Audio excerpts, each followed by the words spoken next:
उन निष्ठावान कार्यकर्ताओं का जो इतना बारिश पानी भरे होने के बावजूद भी इस कार्यक्रम में रहे। पिछले 2 दिन से लगातार जानकारी दी जा रही हैं और लोक जागरण कार्यक्रम के माध्यम से अपने कार्यकर्ताओं को इसलिए जागरूक कर रहे हैं कि आने वाले समय में चुनौतियां हमारे सामने क्या है। जिस तरीके से भारतीय जनता पार्टी लगातार लोगों को नारों के नाम पर गुमराह कर रही है, न किसानों की आय दोगुनी हुई, न बेरोजगारों को रोजगार मिला।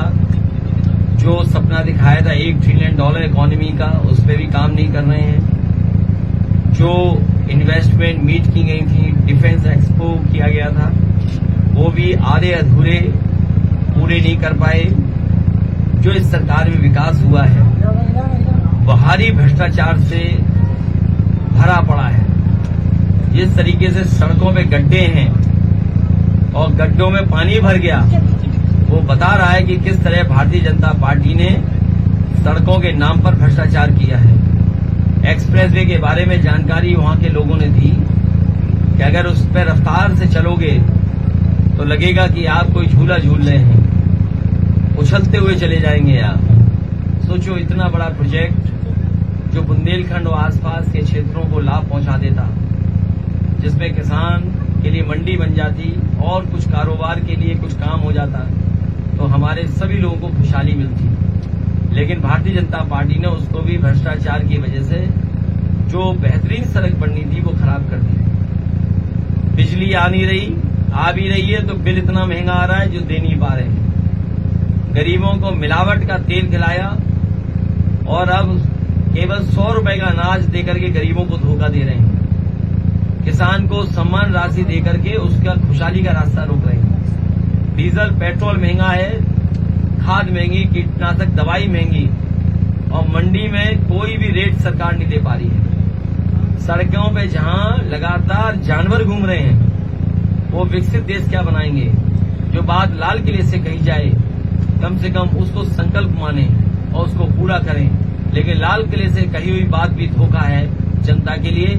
इसलिए आने वाले समय में 24 में उत्तर प्रदेश की जनता भारतीय जनता पार्टी को सबक सिखाएगी, उन्हें सत्ता से बाहर करेगी, उनसे 17 साल का हिसाब किताब मांगेगी और उनके सांसद, उनके विधायक, उनके तमाम जो प्रतिनिधि हैं उनसे हिसाब मांगेगी कि आखिरकार उनके जीवन में क्या बदलाव आया है। सर, मंत्री जी काफिले में सांड ने पूरा घेराव कर लिया था, बरेली में मामला आया है, इसमें वो जांच की बात कर रहे हैं, साजिश की बात कर रहे हैं। ये साजिश नहीं है, ये सांडों को टेलीग्राम कहीं से आया होगा, इसलिए उन्हें पता लग गया कि मंत्री जी इस रास्ते जा रहे हैं। हमारी भी जांच हो कि फतेहपुर से लेकर के बांदा तक न जाने कितनी जगह हम सांडों से टकराते हुए बचे हैं। हमारी गाड़ी, हमारी काफिला बाजारों में सांडों से टकराते हुए बचा है। हमारे लोहिया वाहिनी के लड़के, हम आपको वीडियो दे देंगे, बीजेपी के लोगों ने जानबूझ करके सांड भेजे जिससे हमारे लोहिया वाहिनी के लड़कों का नुकसान हो जाए, हमारा कार्यक्रम फेल हो जाए, हमारा रथ रुक जाए। ये सांड भेजे, मैं वीडियो देता हूं आपको कि किस तरीके से भारतीय जनता पार्टी ने और यहाँ की डीएम ने मुख्यमंत्री के इशारे पर सांड सड़कों पे भेजे थे जिससे हमारा कार्यक्रम फेल हो जाए। सर, नकारात्मक खबरों को लेकर एक फरमान योगी सरकार ने लाया है। आप लोग बच के रहिए। अगर कहीं आपने खिलाफ लिखा सरकार के तो आपके ऊपर कार्रवाई हो जाएगी। ये लोकतंत्र को खत्म करने की साजिश है। यहाँ आजादी नहीं प्रेस को, सोचो, ये आज आजादी रोक रहे हैं, कल बोलना रोकेंगे, याद रखना। और फिर चुनाव आयोग में अपना आदमी बैठा करके एक परिवार के वोट 4-6 बूथ पे डाल देंगे। अध्यक्ष जी, आपके काम शानदार है, बेरोजगारी है, भ्रष्टाचार है, रोजगार लोगों को नहीं मिल रहा, उसके बाद भी भाजपा चुनाव जीत रही है। झूठ बोलने का, झूठों का बोलबाला, झूठों का बोलबाला। कभी कभी झूठ वालों को लाभ मिल जाता है। जनता को लगा कि बीजेपी वाले इन्हें सोना देंगे, इनकी खेती बाड़ी को इतनी मदद करेंगे कि घर घर में सोना होगा, क्योंकि ये सोने की चिड़िया याद दिलाते थे भारत को। और लोगों को लगा कि ये प्रधानमंत्री कह के जा रहे हैं कि बिजली को लेकर के कि ये दिवाली और ईद, कब्रिस्तान, शमशान, लोगों को लगा कि शायद इनकी सरकार आएगी तो बिजली सस्ती मिलेगी और 24 घंटे बिजली मिलेगी। बताओ बिजली आती कब है फतेहपुर में और जाती कब है? और जब बिल आता होगा तो आपको अपने आप करंट लग जाता होगा। मीटर लगा दिए और किसान को करंट लग रहा है, बिल आता है तब। इसलिए हमारी कोशिश होगी कि जनता को समझाएं। इसीलिए शिविर लग रहे हैं कि जनता जाने कि एम्बुलेंस की सुविधा समाजवादियों की थी। अगर एम्बुलेंस की सुविधा और बेहतर हो जाती, इन्होंने जिला अस्पताल और बेहतर कर दिया होता। मेडिकल कॉलेज से दूर, आप लोग पत्रकार यहीं के हैं, मेडिकल कॉलेज ये कभी नहीं चला पाएंगे।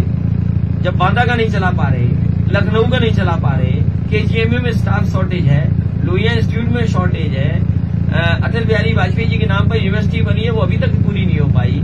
कैंसर इंस्टीट्यूट में स्टाफ नहीं है, तो सोचो फतेहपुर में कब स्टाफ आएगा? तो मेडिकल कॉलेज चलाएंगे नहीं, जिला अस्पताल ठीक नहीं करेंगे, तो ये चाहते गरीबों को इलाज हो ही ना, वो बीमारी में ऐसे ही मर जाए। तो इसीलिए अपने जागरूक कार्यकर्ताओं को कर रहे हैं, जिससे समझाएं गरीबों को कि बीजेपी के लोग झूठ बोलते हैं, हिंदू मुसलमान में दरार पैदा करते हैं, भाई भाई को लड़ाते हैं। इसीलिए ये दरार जीवी हैं, इनसे सावधान रहिए।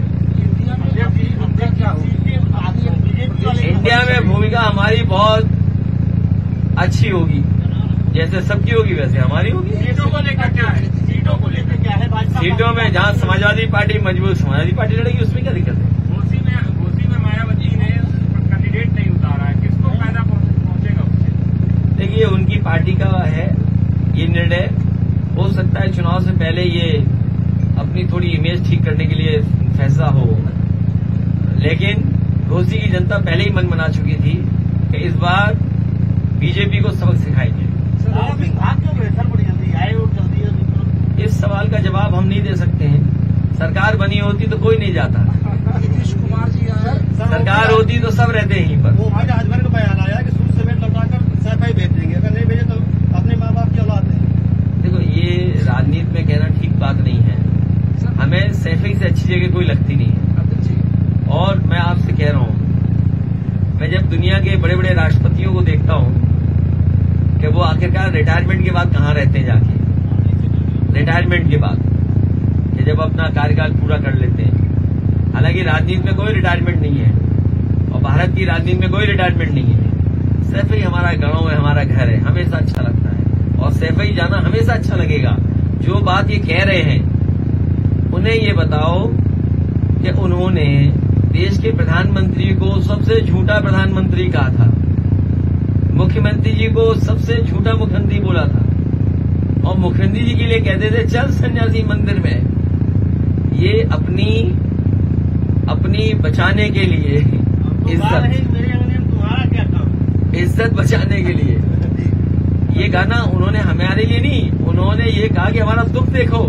मुख्यमंत्री ये गाना गा रहे हैं कि मेरे अंगने में तुम्हारा क्या काम है। इंडिया में नीतीश कुमार भी पीएम की भूमिका में नजर आ रहे हैं, ममता बनर्जी पीएम की भूमिका में नजर आ रहे हैं। हमारे प्रदेश में आपकी सबसे बड़ी पार्टी है उस समय। देखिए, कितना अच्छा आपने कहा कि अगर आपको महिला प्रधानमंत्री चाहिए तो महिला प्रधानमंत्री, आपको पुरुष प्रधानमंत्री, बैकवर्ड प्रधानमंत्री चाहिए तो बैकवर्ड प्रधानमंत्री, नया नौजवान चाहिए तो नया नौजवान, नौजवानों में भी दूसरे तरह का किसी तरह का चाहिए वो भी नौजवान, और जो एक्सपीरियंस हो, मान लो सरकार में रहे हो वो भी हैं, जो सरकार में नहीं रहे वो भी हैं, हर तरह के भी हैं। दूसरे टाइप नहीं है। पत्रकार साथी, अभी नोटिस चाहिए आपको क्या योगी जी वाला? मैंने कहा कि हर तरह के हमारे पास लोग हैं, जिनको चाहो उनको बनाओ, चॉइस हमारे पास। सपा की बात कर रहे हैं, हमारा सबसे बड़ी पार्टी है और उत्तर प्रदेश की लीडिंग है, तो हम केंद्र में लीडिंग चाह रहे हैं कि क्या होगी? नहीं, अगर आपकी इच्छा ऐसी है तो आपको लिखना चाहिए ना अखबार में। हमारी इच्छा क्या है वो हमको जाने, अंदर मन में जाने। जब आप बोलेंगे तभी तो हम लिखेंगे। नहीं, आपको अपने आप लिखना चाहिए, हमारे मन की बात लिखनी चाहिए आपको। मीडिया नहीं है ना। अच्छा, हमारे मन की बात लिख दो आप। अखिलेश जी 2017 से आप सरकार से बाहर, समाजवादी पार्टी, जुझारू पार्टी के रूप में अब तो जाने जाते नहीं है, लेकिन 2017 के बाद से सड़क पर जो आपका संघर्ष होता था वो पूरी तरह से। देखिए, ये बात कहना गलत है, ये बात कहना गलत है और ये तर्क नहीं है। तर्क ये है कि अगर आपने कुछ भी कह दिया, क्योंकि हम कोर्ट पे सवाल नहीं खड़ा कर सकते,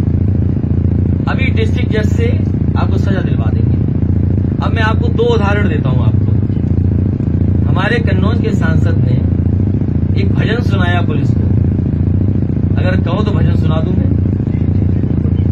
नहीं, जो भजन उन्होंने मोबाइल पे सुनाया, जो टेप रिकॉर्डिंग चली, तो क्या मतलब नहीं मैं नहीं सुना सकता। वो इतना नॉनवेज है कि आपको भी बड़ा बुरा लगेगा। उसमें बहुत सीमा लांग गए सांसद। तो वो भजन गाया था। उससे पहले आपने आरती देखी थी, एक बार सांसद और विधायक ने आरती उतारी थी संत कबीर नगर में। तो कोर्ट से क्या है, उनको सब सिपाही बदल गए, मुझे सुनने में आ रहा है। जो उन्हें गवाही देनी थी वो बदल गए कि सरकार का इतना प्रेशर था, मुख्यमंत्री जी का इतना प्रेशर था कि पुलिस सच नहीं बता रही पा रही थी। गाली खाने के बाद, पिटने के बाद पुलिस ने कहा यह घटना ही नहीं हुई। और दूसरा सांसद इटावा का, कोर्ट ने सजा दी, उनसे ऊपर वाले जज ने सजा रोक दी। आप कांग्रेस के अध्यक्ष का सुनिए, सजा सजा सजा सब कोर्टों से, सुप्रीम कोर्ट ने बचा न्याय दिया उन्हें। तो ये लोग, इसीलिए हम कह रहे हैं कि लोकतंत्र खतरे में है। ये कोर्टों को भी प्रभावित करने लगे हैं। ये कोर्टों से भी विपक्ष के लोगों को सजा दिलवाना चाहते हैं। क्या आपका ये चेयरमैन है जो रजा, हाजी रजा, क्यों इसको नहीं फंसा रहे? क्या झूठा जिला बदल कर दिया कि नहीं कर दिया? हम आपसे न्याय मांगे, डीएम से न्याय मांगे, किससे न्याय मांगे बताइए आप? तो हमारा समाजवादियों का लक्ष्य है इस फौज को बचाना और इस फौज को सीधा चुनाव में झोंक देना। अध्यक्ष जी, शरद पवार की और अजीत पवार की अभी हाल ही में गुप्त बैठक, कहीं ऐसा तो नहीं लोकसभा चुनाव के पहले ही इंडिया में जो है सेंध हो जाए? अरे बीजेपी के चक्कर मत पड़ो, इंडिया बहुत बड़ी है। जी को लेकर सर भाजपा वाले तो अरे इससे पहले आपके पड़ोसी इंद्रजीत सरोज जी के लिए बोल रहे थे और पूजा पाल के लिए बोल रहे थे और फिर जैन जी के लिए उड़ा रहे हैं। सदन में चाचा के लिए बोल रहे थे। एक दिन नेता ने चाचा के लिए कहा तो हमने कहा योगी जी भी हमारी पार्टी में आ रहे हैं। ये क्या बात हुई? क्योंकि बात हुई क्या योगी जी हमारी पार्टी में आ जाएंगे?